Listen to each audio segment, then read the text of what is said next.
Hello, everyone, and we are live. Thank you for joining us today. We will begin our session officially in about 2 minutes. Meanwhile, please introduce yourself. Let us know where you're from. Hi, Paul. Good to see you. I have seen some of our expert speakers as well coming to other webinars. Hello, Alessandro. Hi, Chris. Wet and windy. Yeah, I can relate to that. Hello, Rashid. So I guess for you, it's less wet and less windy in India. Yeah, thank you, Paul. Good to hear you and see you. So I hope that your consulting business is going well and you're swimming in new projects. Hi, Andrea. Good to see you this year as well. As usually, we have participants from all over the world, and it's great to see this huge international GXP community coming together to learn more about different topics. And as usual, we have great things with UPRI today.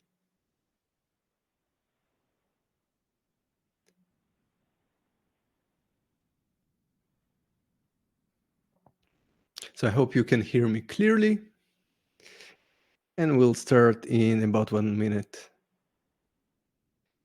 Hi, Renata.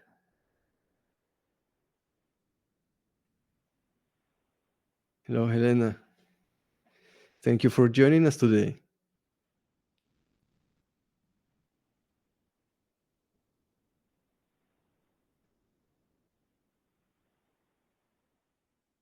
Nice. Good to see, Paul, that you're busy with audits.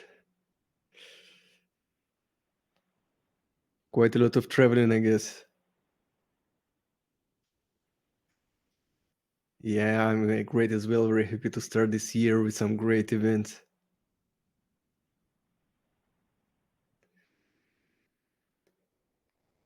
Good. So I will give about 30 seconds more for people to join us. Then we'll kick off the session. For those who are joining us just on time, feel free to use the chat and introduce yourself. Let us know where you're from. Feel free to share your position in the industry. That it's also very interesting to see where are people working who join us at those webinars. Are you in quality? Are you in manufacturing? Are you engineer? Are you in pharma? Maybe you're in another industry like food. So interesting to know. Feel free to share as well.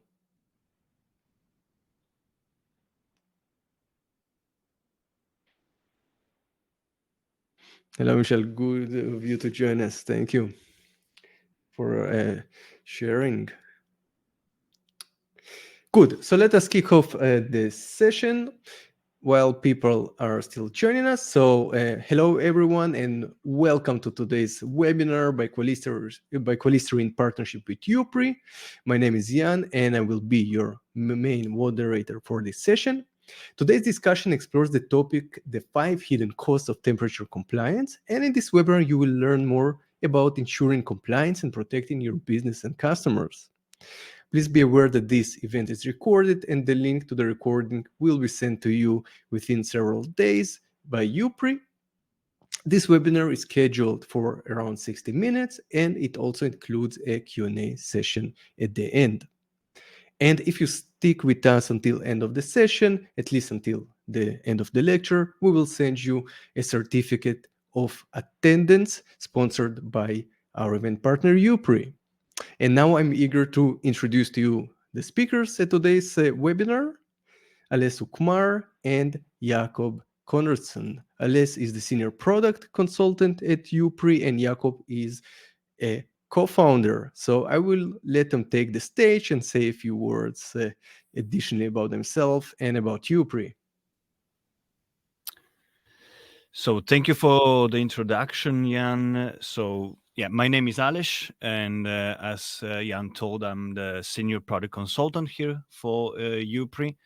and let's say this is a bit of a fancy wording, thought leader within the thermal compliance, but You definitely are. Yes. I do like to share, especially on social media using LinkedIn, details, information about temperature monitoring systems, compliance in general, and all the GXP regulated industries. Yeah, absolutely. And my name is Jacob, and I'm a co-founder and head of quality here at Upri. And I work a lot with our customers in order to ensure that they can meet regulatory requirements, customer expectations in terms of thermal compliance. And we deal a lot with both calibrations and thermal compliance in general, monitoring, validation, thermal validation. So I'm sure that today we'll bring together a lot of our insights on Yeah. what we hear from our customers.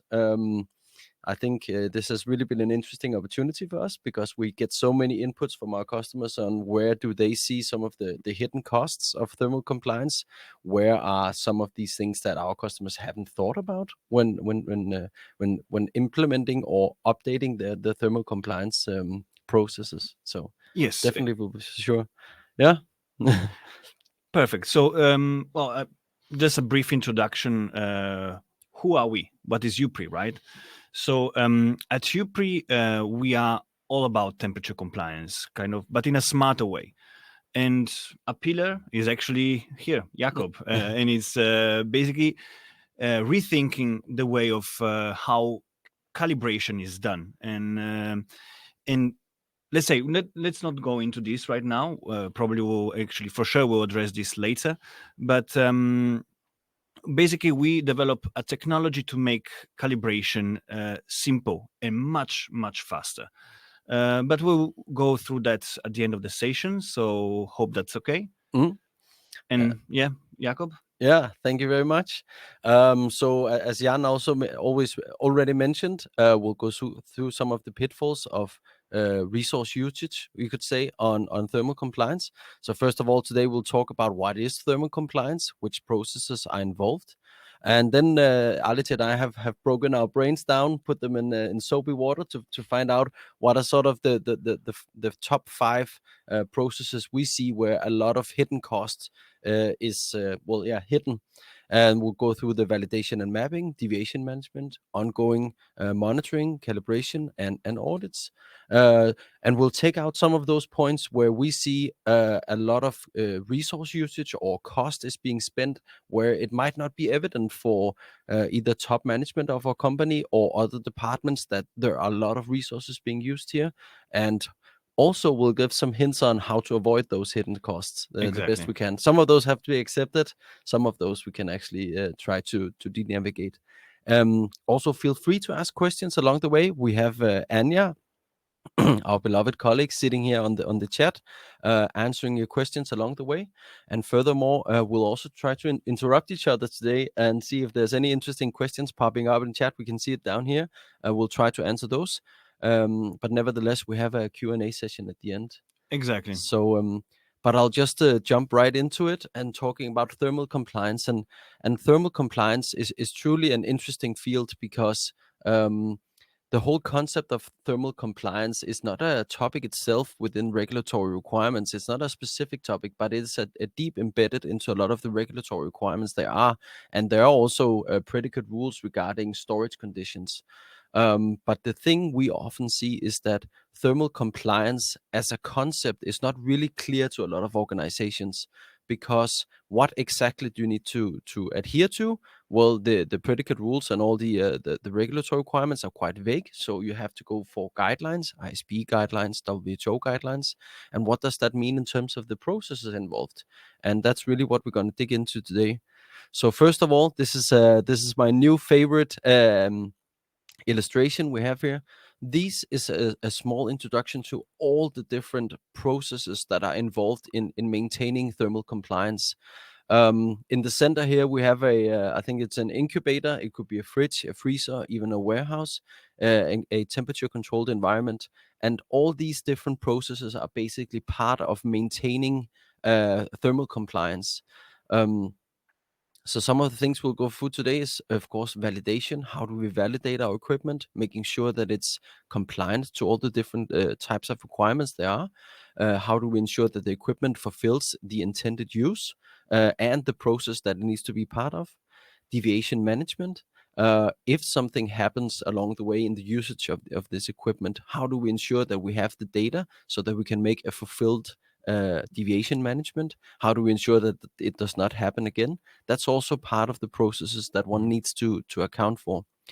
And then the large red one here, ongoing monitoring. That's for sure one thing that that can be very resource heavy, but it's also the one that spans for the longest amount of time. That's often what we see, at least, that the ongoing monitoring, wherein making sure that the temperature is correct. You could also include relative humidity and other environmental factors, but basically making sure that the temperature is within limits, that you handle any sort of alarms, and that you do review of your data. Those are some of the processes that we'll deep dive into. This is also often the one that people tend to think about, and sometimes at least forget some of the other processes. So in our experience, that's the one that people are the most clear about. You need data logger, you need some sort of software system, alarming systems. But how does that all tie together? Sorry. And how does that work?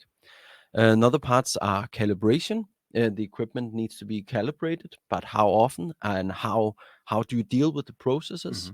We often see that companies are really strong in defining what their calibration requirements are, but all the processes that support calibration, how do you switch out equipment, how do you view calibration certificates, all those processes can get quite messy. Absolutely. And especially, and you also hear from a lot of customers that this can be a huge pain. So absolutely, we'll deep dive into that. Then other things, that's one of the things that we often get a lot of questions surrounding, which is revalidation. How often should you remap? I don't think we've had a single webinar without that question popping up. So it's absolutely still relevant. And then we've also chosen to include audits, because audits is a large part of maintaining thermal compliance, both internal audits, you could say also ongoing reviews of data, reviewing data, there's technical review, quality review, but also external audits. How do you communicate? Some like to say prove, but also like to say communicate that you have your thermal compliance under control, that you are in control with the processes, and that you have data to support that you are in control. So these are some of the, just to get ourselves on the same baseline, these are some of the processes that we see connected with thermal compliance. I'm just seeing here that someone has maybe some connection issues. I hope it's okay for the rest of you. Please, if not, please write in the chat here. But without further ado, we'll take a look at a deep dive at some of these pitfalls that you can encounter. So yeah, Alex. So when we talk about temperature compliance, right, everything starts with validating your temperature control units. And one of the main steps, of course, is the temperature mapping exercise.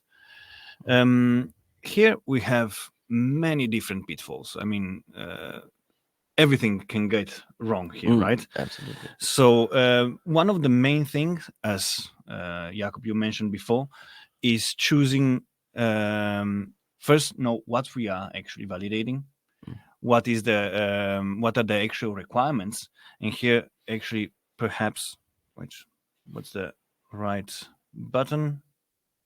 I think yes. Perhaps I should have started with planning first and calibration, right? Absolutely, yeah.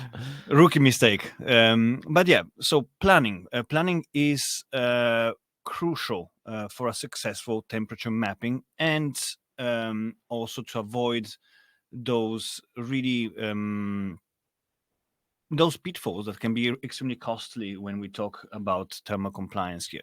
So the lack of inadequate planning can really lead to mishaps, including also pretty basic one like scheduling conflicts or inadequate allocation of human resources or missed steps in the validation process, which ultimately can lead to non-conformities. Absolutely, and I think one of the things we also discussed is that we often see when introducing third-party people or a consultancy to help you out with the temperature mapping, Yeah. the planning part can really introduce a lot of extra costs because you might have people on hold, which you're paying for, but the equipment might not be ready, the warehouse might be still in operation, Exactly. whatever it might be. So I think really some of the things that can really enforce a lot of extra costs in the mapping process is just good planning, right? Exactly. So Yeah. having a proper schedule that goes from A to Z, that you try to foresee everything that can get wrong, but also consider all the, as you mentioned, third party external people that might get involved in the mapping exercise in general. So planning extremely important. Then, of course, besides the planning is knowledge. Here, there are many different options, right? Or you have an internal process for all of that, so you have your own engineering department that can take charge. But also here, kind of extremely important is to keep your department up to date with not only basically the new technologies that are coming up, but also probably new regulations. What kind of course, when we're talking about mapping, this is a product-led process. So it's also the communication with your current customers that is actually extremely important, so that you are actually aligned with what are your actual requirements here. Absolutely. Of course, this is beyond the point of understanding the basic mapping principles. This is actually should be kind of obvious to some extent. But also assuming that we have a complete knowledge can be extremely dangerous. So kind of always question yourself: are we having the right processes in place? Do we have the right equipment in place to perform certain type of exercises? Do we have the best equipment for the purpose? Because often what we see is kind of we tend to reuse, squeeze everything that we can from the equipment that we currently have, which can be ultimately much more inefficient. Because it might extend the period of the exercise for perhaps also weeks if something goes wrong. Absolutely, and I think also that's really one of the cases in both in terms of planning out the exercise, but also having the knowledge to plan out far-sighted out is one of the places we've seen several cases with our validation team where a complete mapping study was actually performed, but only 6, 9, 12 months later, they found out that they hadn't done the interest analysis. They hadn't found out what are the next customers that are coming in through our process. So having to redo a mapping with a different set of requirements is quite costly. You can 2x the price of a mapping like that just by not having that knowledge in the team that's actually going to perform the mapping exercise or plan the mapping exercise. So that's actually really interesting, Jakob, because ultimately comes down as well here on planning. Because I mean, being able to plan your activities not just on a medium short term, but having an overview what's coming next. This is actually one of the main kind of time-saving activities that you can do as well. You maybe have to invest a bit in the early stages, but it pays off on a long run. Absolutely, yeah. So next one is the risk of project extensions. Mapping rarely goes perfectly the first time you're executing, and I think you have some experiences with that. Yeah, absolutely, yeah. So be prepared and actually plan again that something might get wrong. So include this in your kind of planning, that the project can get extended because of inaccurate results. Some of the equipment can malfunction. That's actually pretty normal, can happen, but you need to have a backup plan for that, right? So maybe extra equipment that you Mhm. can replace Yeah, yeah, yeah. immediately. So it's called, I think, redundancy in this Yeah, I mean, case. there's so many. I think also one of the more common risk we see to project extensions is really that you might get a result that's not within the acceptable range, and often we see that not being planned for, and that cost can be reduced by. I mean, an obvious thing is, of course, to introduce extra time in the planning, but that's going to have a cost as well. But also to have a backup plan, as you mentioned, right? Yeah. What are we going to do instead? And those risk mitigating factors, we often see those not being used in a way that they actually add value to the project. So definitely, that's one of the other pitfalls as well. Yes, exactly. And of course, when we extend projects, this actually means a huge downtime for the whole facility to some extent, right? Depends what kind of temperature control unit you have to map. Can be, as you mentioned, small incubator, fridge, freezer, but can be also the whole warehouse, right? Imagine that you have to extend the project for 1 week for your whole warehouse just because of poor planning or because you didn't foresee that something can get wrong in this case, right? Absolutely. And I think also now, as we are on the topic of what are some of the hidden costs, for sure, downtime is one of those things that we often see managers don't plan for as a hidden cost of it. Yes. If you need to stop operation when you're doing a remapping or revalidation, that downtime, either of equipment or a large warehouse, is something that you don't see accounted for a lot of the time, because you might be able to do it during normal operation, but you even in the most least intrusive of cases, you will have some type of downtime where you can't use it, and that cost is something that can be quite high. Yes. Specifically, also if we're talking smaller units, when performing temperature mappings, it's quite difficult not to interfere with normal operation, because you need to have the door open for prolonged amounts of time, and normally you would not accept those temperature excursions for a small fridge or an incubator or a freezer in any case. But that needs to be accounted for, and that is extra cost that often on higher managerial levels you don't account for. Exactly. And of course, this comes down to initial planning, right? So downtime has to be accounted for, needs to be also kind of considered really much in depth, because it's always kind of a fine balance when you have to consider like the initial cost and the time saved. It's kind of juggling two balls at the same time and see where we can actually find the sweet spot, which is actually the optimal performance when it comes to time and the cost that we go. But also there is one thing that is really overlooked, and the last point, I think, nope, back. Okay, it doesn't show on the slide, but is the HVAC adjustments. So once, imagine that you have to then you perform your mapping, you find out that basically you can stay between the acceptable ranges, but you need to adjust this huge actually HVAC system. So then you have to call specific technicians. Well, probably you have to call technicians that are specifically and trained for this specific model of HVAC systems that comes and adjusts the ventilation to your specific actual needs. And this is actually really rarely accounted for and can be quite costly, because most likely you have to bring those technicians in-house.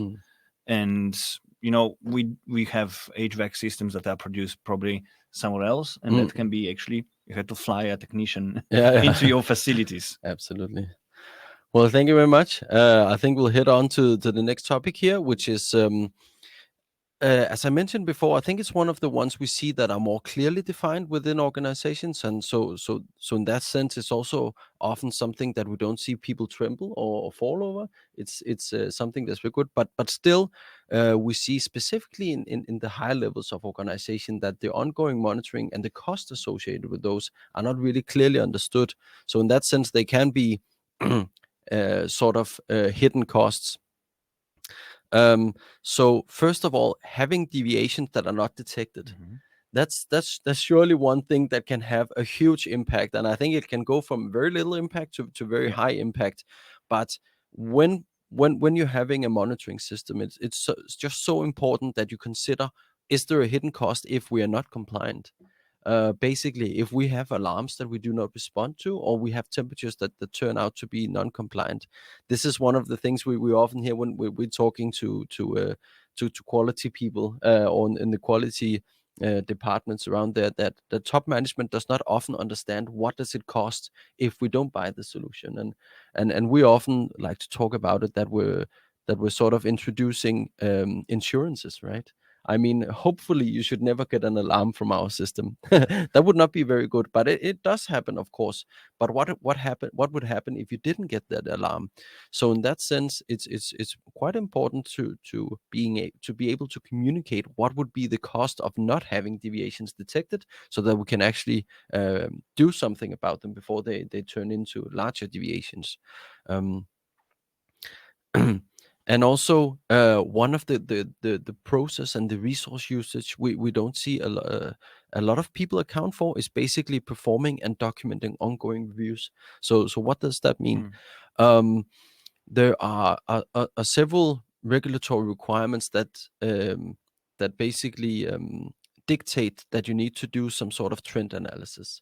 And what we see most implementation and most auditors and national bodies interpret this as is that you need to perform reviews of your temperatures just as well. You need to define, I think there was a comment earlier on, equipment getting older.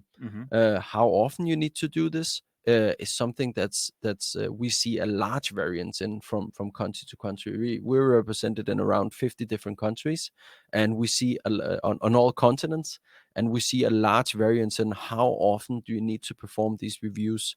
But one thing that's common for all is that you need to perform some type of review. And there is a hidden cost in how you choose to implement this review. We see all the way from printing out all raw data and signing it. Personally, I don't think that adds much value to fully digital systems where you view the data and you sign digitally, and in that sense you also sign off that you've done the review. But one thing that's common for all of this is that you need to set aside resources to have a technical review of the data that you're seeing. Can often be reviewing alarms, reviewing temperature graphs, and seeing whether and reviewing whether you're seeing any tendencies towards either the malfunctioning of equipment just getting older, gaskets, change of processes, all those different things. So absolutely having all that data available in a one solution can save a lot of time, that's for sure, but you need to set aside time for reviewing that data. I had actually a fun experience not long ago where one of the requirements was that this customer had to download periodically every 6 months all the raw data, review them specifically, sign them off, and then also keep a paper trail, a physical paper trail of that. And that's a massive cost that is not accounted for, because there are not many systems there around that you are able to access such a data in such a old data periodically, right? And it's also here the importance of having a system in place where you are able to temporarily store those data that you can actually then access later on. Absolutely, and we also see that I hope that more companies apply sort of a value-based approach to this. That what is the true value of reviewing this data? What is the process like? Because the process can go on from several hours per unit and down to some more reasonable times. Basically, the process needs to add value. There's some great discussions here. And, I think also in terms of times, we need to we'll move on to the next topic. So lastly, in terms of ongoing monitoring, there are sometimes a research or an extensive research usage on handling changes. So basically, more specifically, when we're talking about thermal compliance and monitoring, the system needs to be configured from time to time, and you need to document those changes. And we see that some companies tend to either forget to document the reasoning behind it, the rationales, and the proper approvals, and that itself does not take up a lot of cost. But not having done this, not being able to trace back who made the changes, why were they performed, and when were they performed can be something that can take up a lot of time trying to trace back why were these configurations set as they were and who did them. Just moving slightly on as well, deviation management.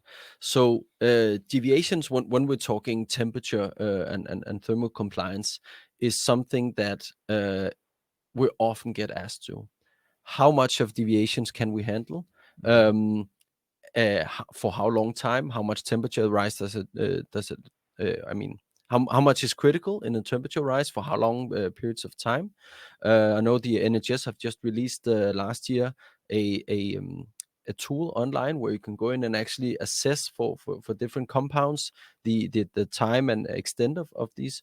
But some of the costs we see is actually with companies who have not really predefined how much of excursions you can actually allow, and that can actually cause quite a lot of usage of resources, because if every single excursion above, let's say, 2 to 8 degrees for fridge is a deviation, you can use a lot of time of deviation management, whilst when you're actually doing the deviation, you find out that a small excursion might be acceptable. So why not predefine that in the system? Furthermore, when actually handling these deviations, we see that a hidden cost can as well be looking for the data that you need. So definitely having a system where you have the data readily available, and you can export it in a nice way, so that you're actually able to document how much a deviation was observed, and what was your conclusion based on this. This is absolutely one of the things we see people use a ton of time on. If every single alarm is a deviation, which all concludes often to the same issues in terms of finding out how long these excursions were.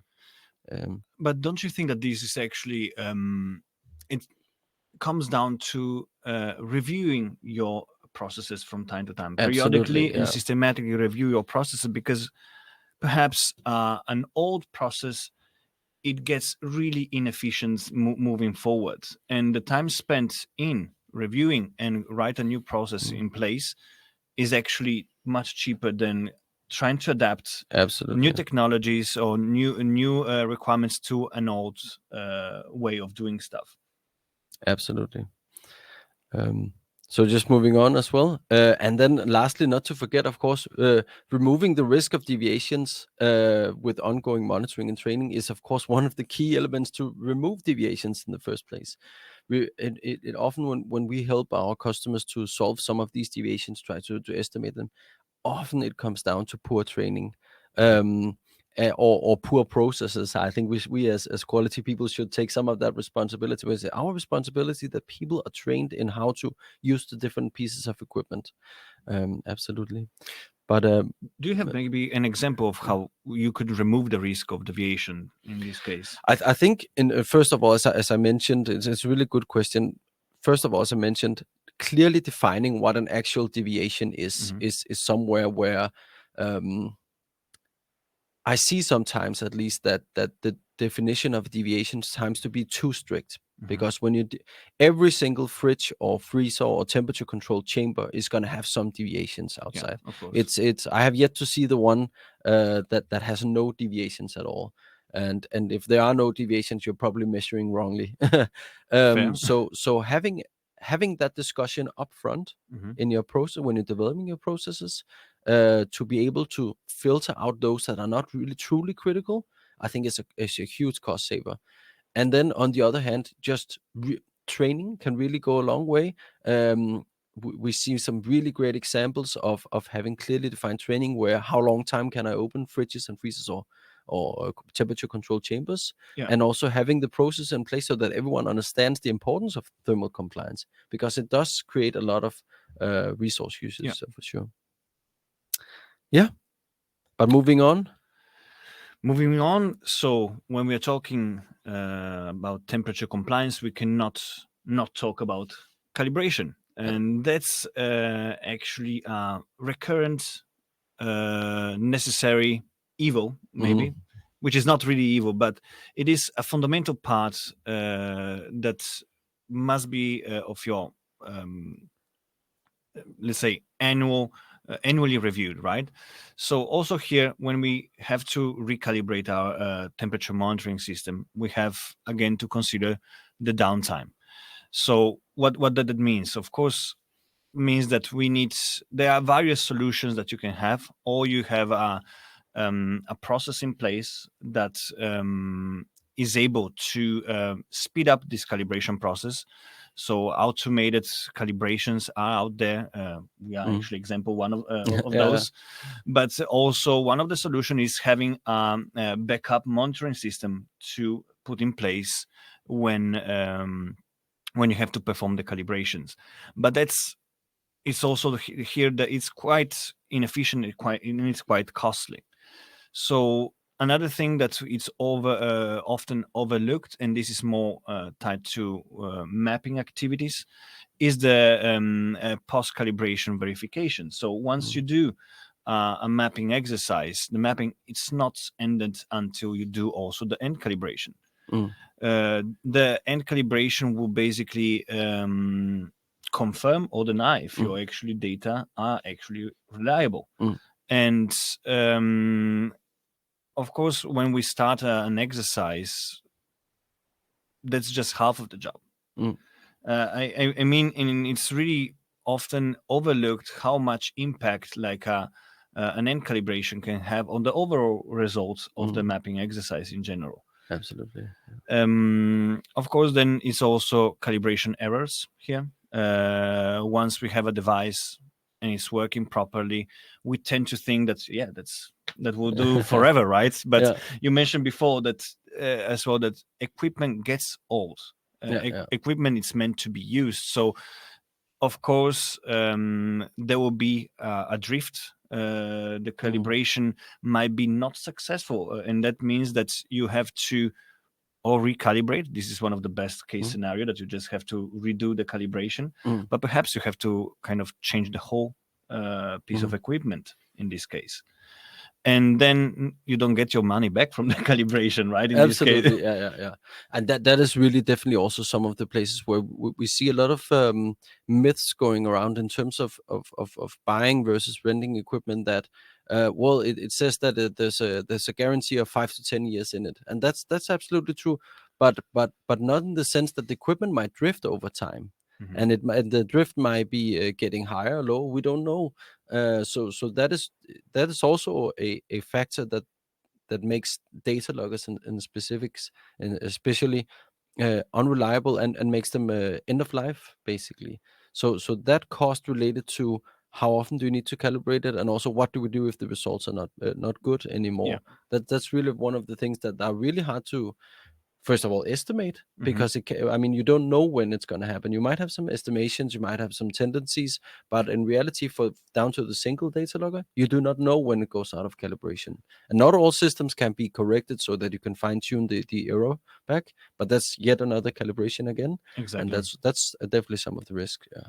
And imagine just having to retest equipment over and over again. So, and then includes more downtime, more expenses, more logistic nightmares, and etc. So also here, basically, if you have to boil it down, it's actually the downtime, again, the calibration errors, the cost of the repairs and replacements also here, because as you mentioned, you can purchase your equipment, you can rent.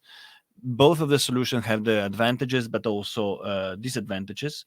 While to some extent, renting will always kind of assure that the replacement is done in a timely manner and according to your requirements. Absolutely. Is basically an email away usually. While if you own your own equipment, even a slight change in your current requirement can be a nightmare in that case. It definitely can. I think there are ups and downs to all solutions, right? But definitely it's a hidden cost for sure, and it's something that you're not absolutely sure what that cost is. So we've actually gotten in a really nice question. It's also one that we often get, is what is the required calibration interval, and this is something we get over and over again. And so it's a quite interesting question, because as Anya has also answered in here, that the industry standard tends to be 1 year, But basically, only within the GDP there is a requirement for 1 year calibration interval. And my own theory is that originates back from when data loggers or temperature sensors were a little bit more unstable, and they would be on trucks that would be shaking and moving, and that would cause a large amount of drift. But actually, in general, for a lot of the other industries and sectors, there are no hard requirements for the calibration interval, but yet we still tend to choose 1 year calibration interval. And as Anja also mentioned, it should be based on a risk assessment. What we often see is that the safe bet is to choose 1 year, and it, in my mind, it's sort of also in the balance between cost and security. But it also comes down to how risk prone are your processes, how risk averse are you. And some things can happen, but I would say in general, temperature sensors today tend to have very low drift. So in that sense, prolonging it would maybe not be an issue. But then again, how do you prove it? Because it's, as you mentioned before, the entry calibration is only half the story. The exit calibration is really there to ensure that your data is valid and you can use it. Yeah. And then also we have to consider different sensors on different temperature ranges will have different type of drift. Absolutely. So also there is kind of, it's not that one rule fits for all. Also when we're talking about drift of sensors, because for example, if you go on a ultra low sensor, the drift might be greater due to certain factors compared to an ambient sensor. Absolutely. Yeah. There's a lot more wear, and aging is accelerated by extreme temperatures. Exactly. Absolutely. Yeah. So I think we'll move into audits here as well. Yes, and that's me again. Yeah. So audits, that's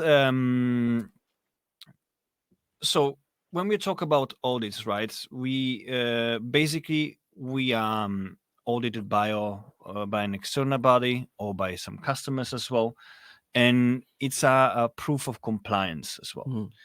And here, of course, comes down to what are your processes in place. But we have two main distinctions, right? We have more paper-based systems, or we have more digitalized systems. And both of them, they come with two different sets of, let's say, hidden costs here, right? The paper-based system, of course, it's fairly obvious. It's really time-consuming, as we talked before about, downloading raw data, filing them, have those huge paper trails in a hidden dark corner of your lab. But also then once you get audited, it's the time organizing, searching, put it in a presentable manner to your auditor, right? Because perhaps if you're really organized, and this is actually an ongoing huge amount of time that you're spending just kind of keeping track of those papers.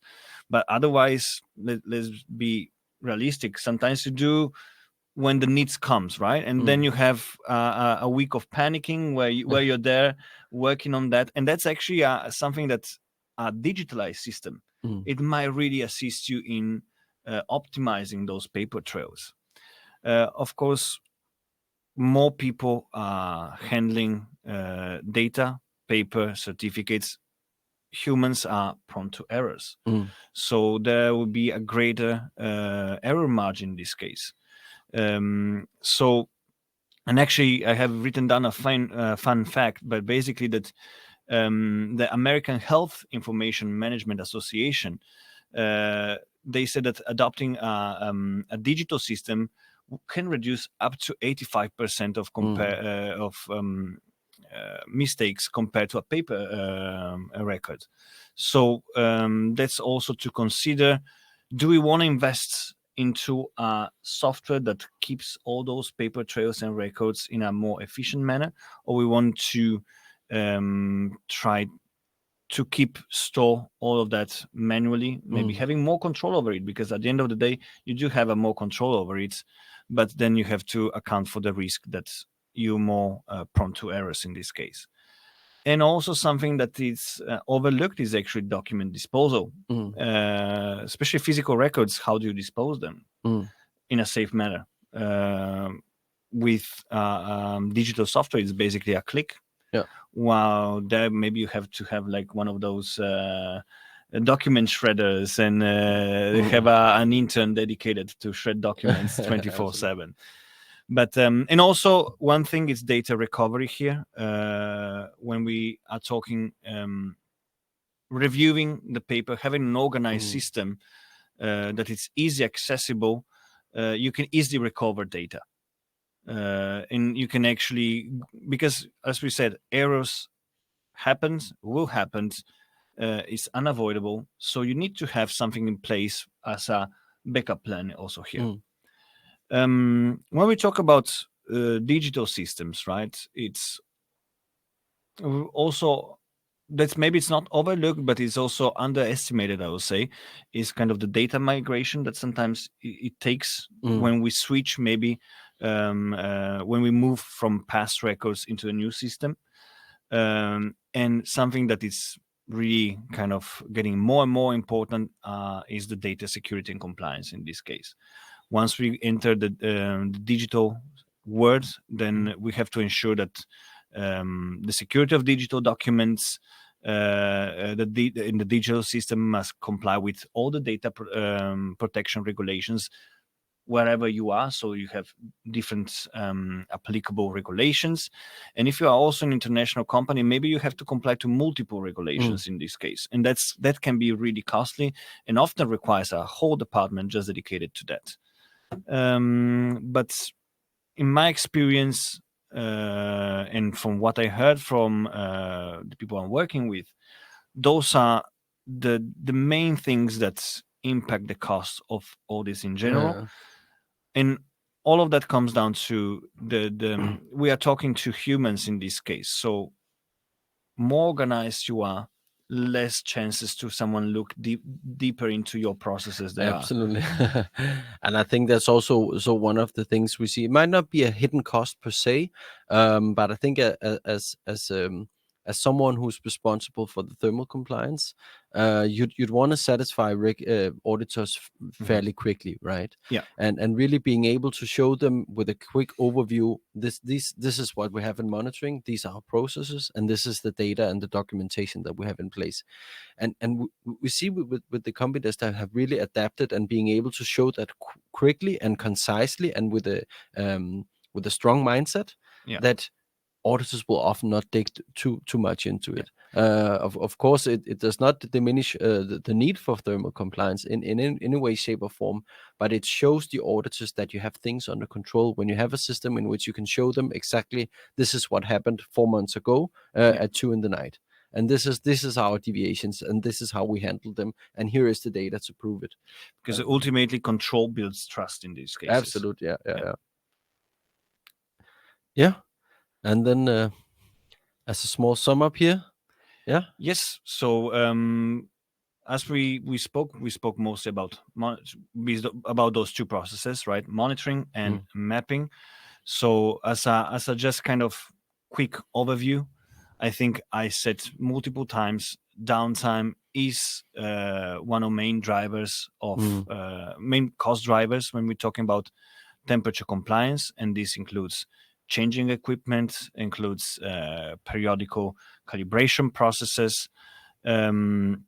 We have data recovery, the potential expenses towards a robust backup and recovery system. So then how we actually kind of ensure that all the data are kept safe and accessible at all the times as well. When we talk about mapping here, we go into choosing the right equipment and calibration, ergo planning, know what you have to do. Also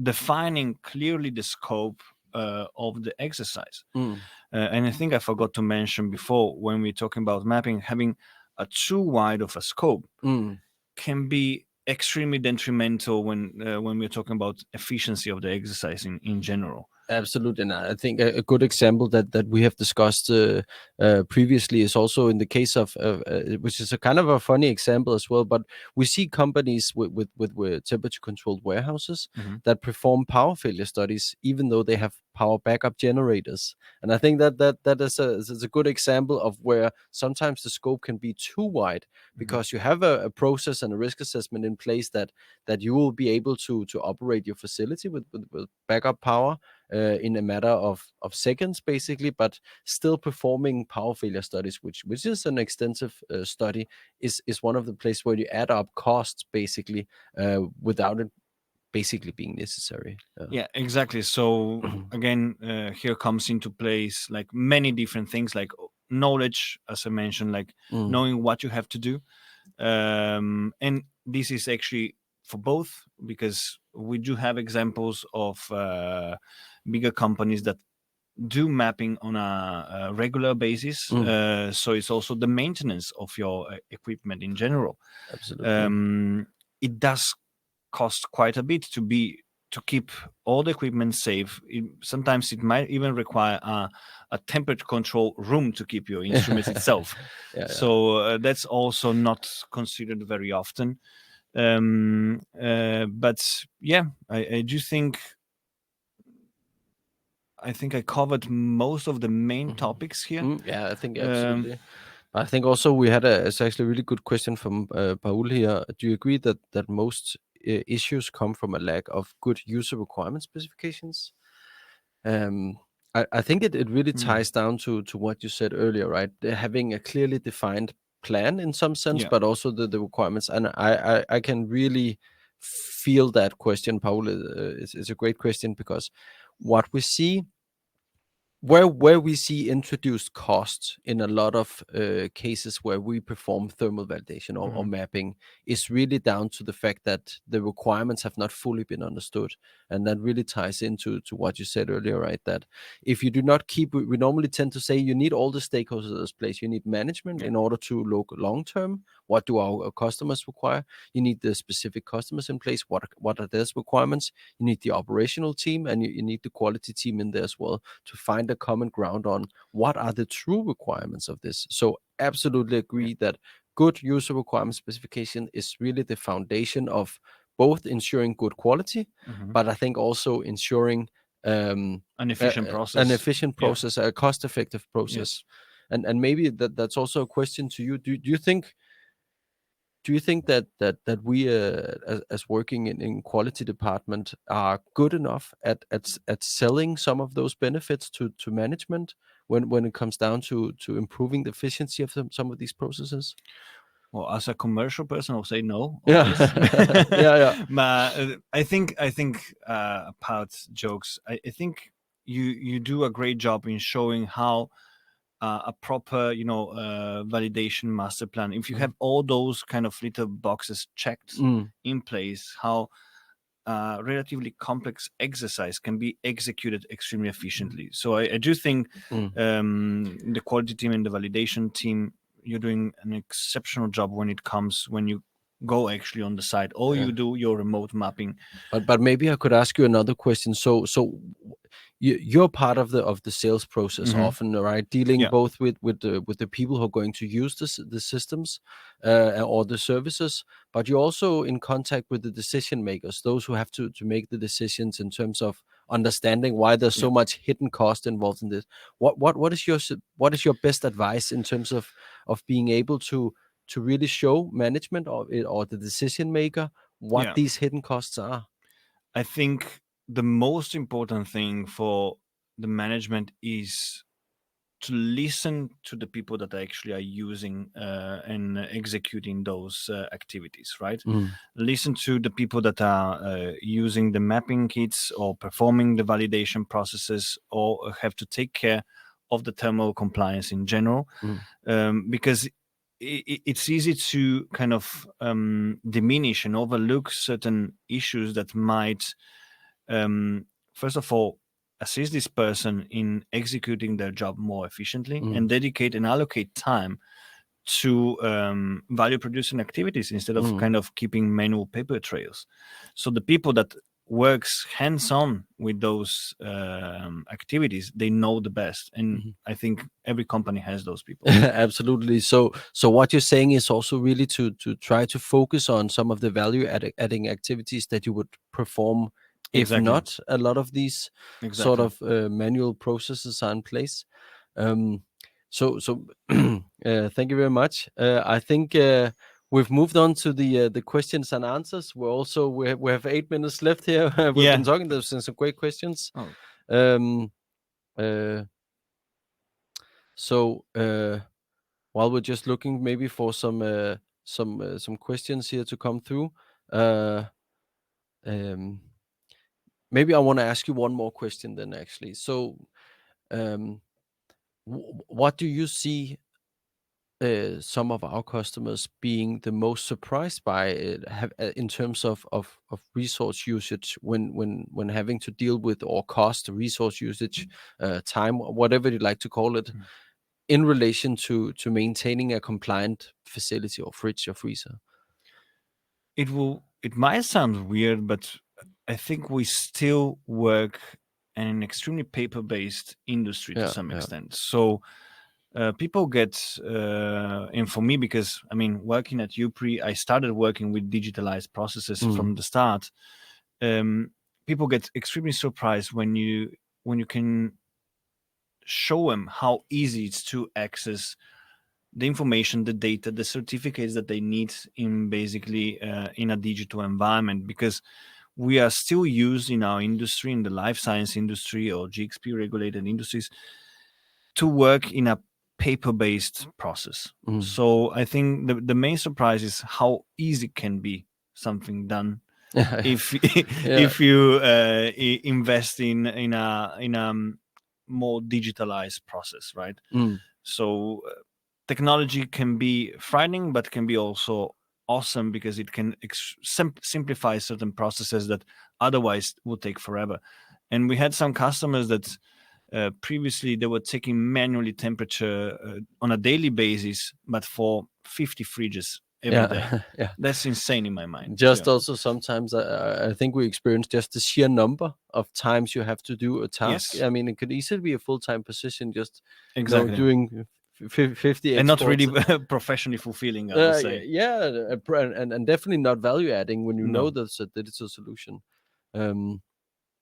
Let's see, do we have some questions? Yeah, so we have some great questions. So this is maybe even more technical, but we have a question here from Kartik, who asks, in view of CGMP compliance, what should be a schedule for recording of temperature in laboratories?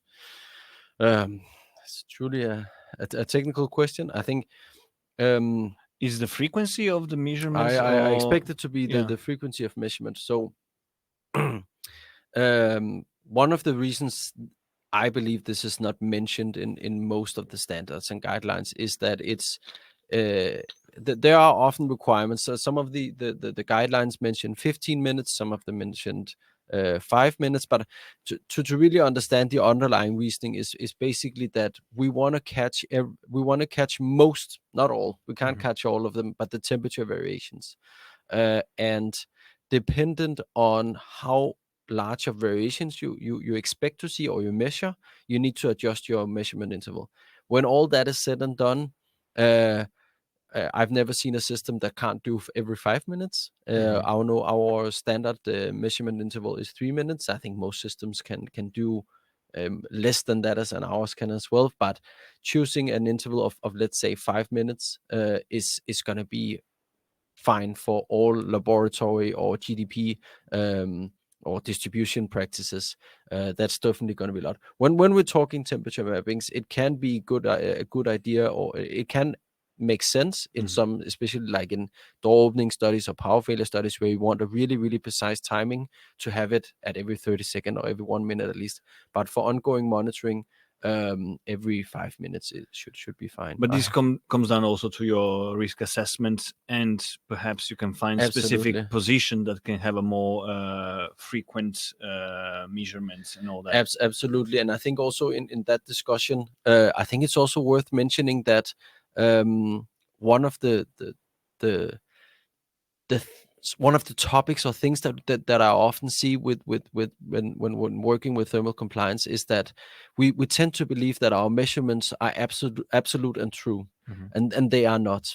I mean, even when you account for calibration uncertainties and calibration and in calibration and all those things, we are still never ever going to get the exact temperature of a product. I mean, there's so many uncertainties related to this. So having a measurement, and we get that from time to time, customers asking, well, we need it every single minute, otherwise we're not able to see every small piece of information in our validation.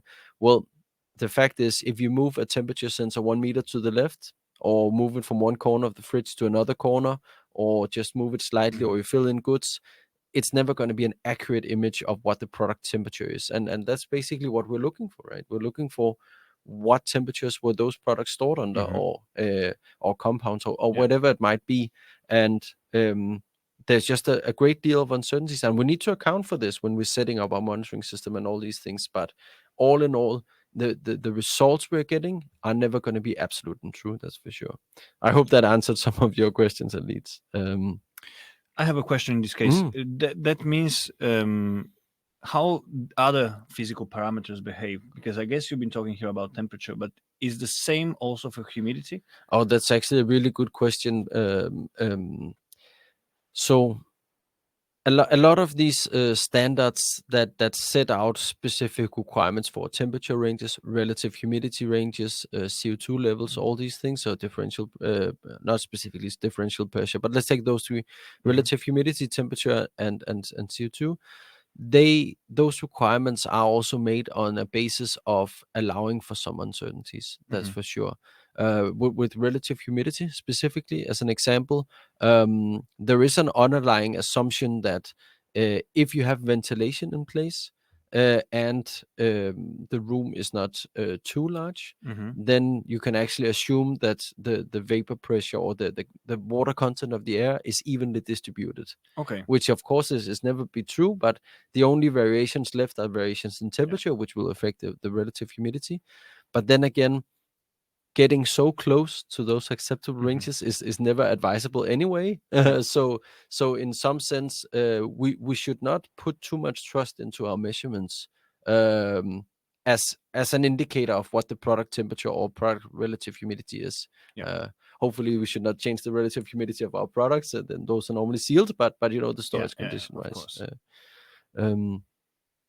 And maybe as a last question here, there's a question regarding whether we see any costs of over quality, and we talked about this briefly. So do you have what do you think? Do you think sometimes companies can have a tendency to make over quality? I interpret that as over scoping. Over scoping. It's kind of having too wide of a scope, as you mentioned before, the example of the power failure when you have a backup generator, or actually also considering we've been talking about humidity and temperature and all that, thinking that you might need the same. Let's say I have to map a specific room and all that, having the same amount of humidity compared to temperature data loggers. That could be an extreme waste of resources, because the two physical parameters behave differently in this case. Of course, it's a product-driven industry in this case, right? So you have to always consider what is the product that you're storing, what are your also customer requirements in this case.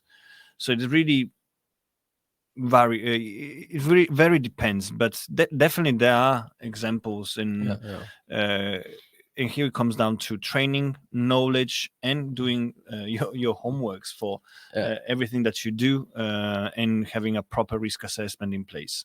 Absolutely. Well, thank you very much, Alex. I think that was all we could squeeze in here. So thank you very much, Jan. I'll just switch you back on here.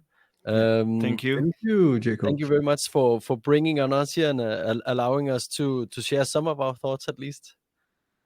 Yes, glad to have you partnering with us for webinars as usual. We still have very amazing webinars coming up this year, so stay tuned. Just a reminder, you will get a recording of this session, so pay attention to your email, and please also anticipate our certificates of attendance. You will get it within a couple of days to your email. So thank you very much to our amazing speakers, Jacob and Alej, and our amazing attendees as well. So see you in the next one. Thank you, Jan. Thank you, Jan. Yes. Bye.